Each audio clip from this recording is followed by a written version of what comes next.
You know, there are a lot of shows out there I haven't watched, and for the longest time, Mao Mao was one of them. But once the free Mao Mao movement on Twitter happened, I decided to binge the show in its entirety, and I gotta say, why did Cartoon Network fumble Mao Mao like this?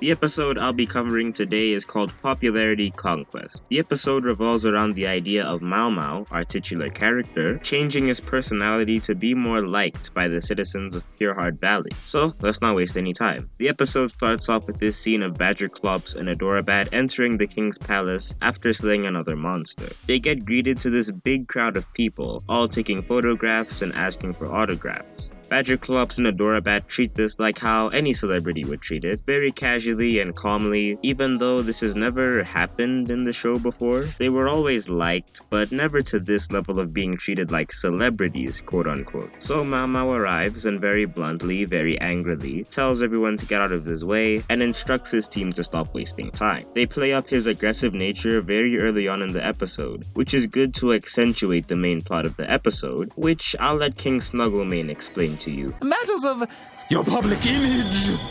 You're very popular! You see, Sheriff, it seems the peasants find you, well, abrasive? Loud? So what? Even when I was just a little lad, they always thought I was... A wet blanket. A total walnut. Someone's gotta keep people in line! Now, Mao Mao is an interesting case here, because throughout the whole series, he's been shown to be a righteous hero, whose only concern is to become a legend. However, later in the series, most notably in the episode Not Impressed, we're shown why he has that drive to be so great. He was never liked or given any attention by his family. This caused him to have this complex where if he's not liked or paid any mind, he will go out of his way to change that. What makes this such a great addition to his character is that he's given a sort of soft and relatable side to his character in order to contrast the abrasive and bossy side. He doesn't actively seek attention or want to become popular, mind you. He even goes on to say that within the episode. His main motivation is to still be the greatest hero he can be and protect Pure Heart Valley. He justifies his actions by saying that he has to be that wet blanket so that he can keep everyone in check. However, the people in Pure Heart Valley, the people who he protects from danger on a day-to-day basis, don't like him. And that's because in Pure Heart, kindness is pretty much valued above all else, and Mao Mao as a character is essentially the opposite to what the people want. After hearing the citizens' harsh opinions on him, which was actually animated in this really creative sequence as well, Mao Mao asks what he can do to get people to like him. King Snugglemane and Badger Clops opt to give him a makeover in order for him to look more friendly and inviting. Mao Mao is put on stage to try out different costumes. I really enjoyed the set design. The lighting was really well handled, and it actually gave me the feeling of one of those fashion runway TV shows, like with the heart in the background, obviously referring to the name of the friggin' show. And it's here, in this very scene, where we get some of the best callouts in animation I have ever seen. Is that nostalgia calling? Pedestrian. Much too vulgar. Too dated.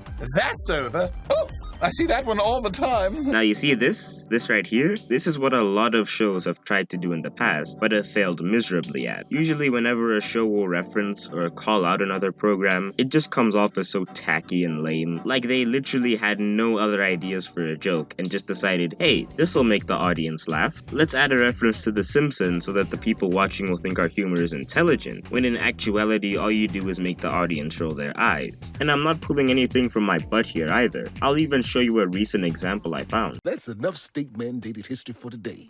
Any questions? Yeah, is this gonna be more like Futurama or Rick and Morty? That was a scene from the new Netflix adult animated cartoon, Farzar. And yes, it is as bad as you think it is. Oftentimes why jokes like this don't land is because it takes you out of the feeling of the episode. To be even more specific with what I just showed you, just because you talk about another show like you're so much better than them doesn't make you funny or better than them in actuality. You're not funny, nor are you meta or clever for doing so. Now why I enjoyed it when Mao Mao did it is because they aren't so on the nose with it. It's actually clever. It's hidden behind a layer of this thing called subtlety, and they don't stay on it for too long. They actually go by this very quickly. In fact, that actually helps the joke, because you're not given so much time to react, and the quick-fire succession made it more unexpected. In short, they're actually being smart. They're actually being creative. In fact, the comedy and humor of the show is really the unsung hero of it all.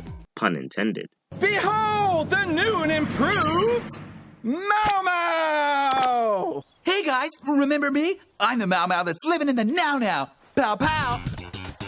He's so cool! He's marketable! Everything about the jokes in this show are so well executed. The joke about Mao Mao struggling to crack a smile, great. It's exaggerated, cartoony, and it puts more emphasis on this sudden change in his character. Not only is it a great joke because it's animated and looks very good, but because it serves a purpose to the story, even if it is very small and not very noticeable to the average cartoon enjoyer who doesn't overanalyze things like me. Also, the "it's marketable" joke has great meme material. I could totally see this becoming the new way to make fun of large corporations with marketable characters. In fact, I'll do one right now. He's marketable! We see that this new and improved Mao Mao gets lots of popularity among the Pure Heart citizens. There's a great montage sequence showing his change in personality as he interacts with the citizens. He blatantly ignores crimes he sees being committed right in front of him in order to seem more likable. They play the classic rule of threes card, where 3 times we are shown the extent he goes to be liked. What's clever about it is that as time goes on, his true personality slowly trickles out. The variation to the rule of threes was very interesting to me, as it indicated to me, at least, that even when it follows conventions, the show has its own personality and will do things to make themselves different from everything else. Now, let's do what I want, even if it's crime is dangerous. Oh, cool!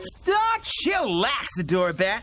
They aren't really being that bad. It's important for me to point out here that the Pure Heart citizens are actually not portrayed in the best light, because for one, the way Mao Mao's transformation happens tells me that in order for him to become likable, he has to blatantly ignore crimes against the citizens taking place. And 2, as we'll see even later on when our Monster of the Week comes into play, despite the fact that they are portrayed to be morally driven characters, their moral compasses clearly need some readjusting. Like, they wanted to go to Texas, but ended up in Washington. But I'll leave a pin in that for now. Your new look is cool, but it's just not you!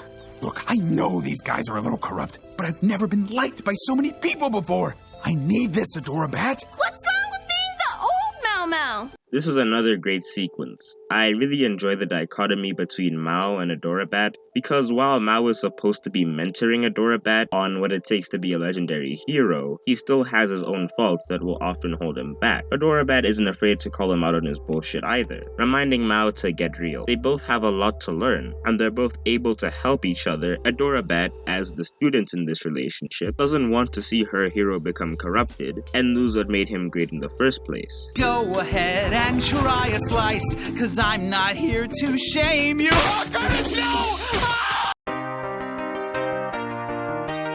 Okay, so the episode doesn't end like that. But come on, it would have been pretty funny if it ended like that, right? No? Just me?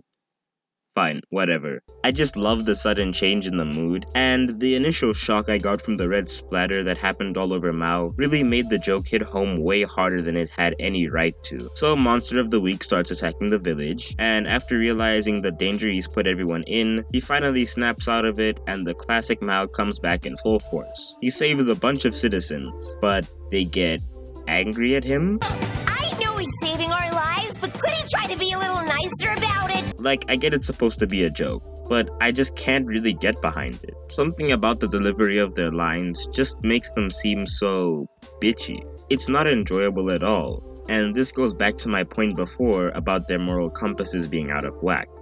Maybe it's a commentary on how when people get what they need, but not what they want, they complain about it. I can completely understand if that's what they were trying to do. But it's almost delivered too well, to the point where I physically got frustrated with them. Nevertheless, this one moment doesn't ruin my perspective on the episode as a whole, as Mao Mao delivers another one of his badass lines to kill this Monster of the Week. The episode ends with a rare moment of vulnerability from Mao, and that was popularity conquest. And to end this video off, I just have one thing to say to Cartoon Network. Why did you fumble this show? This town desperately needs a fire department.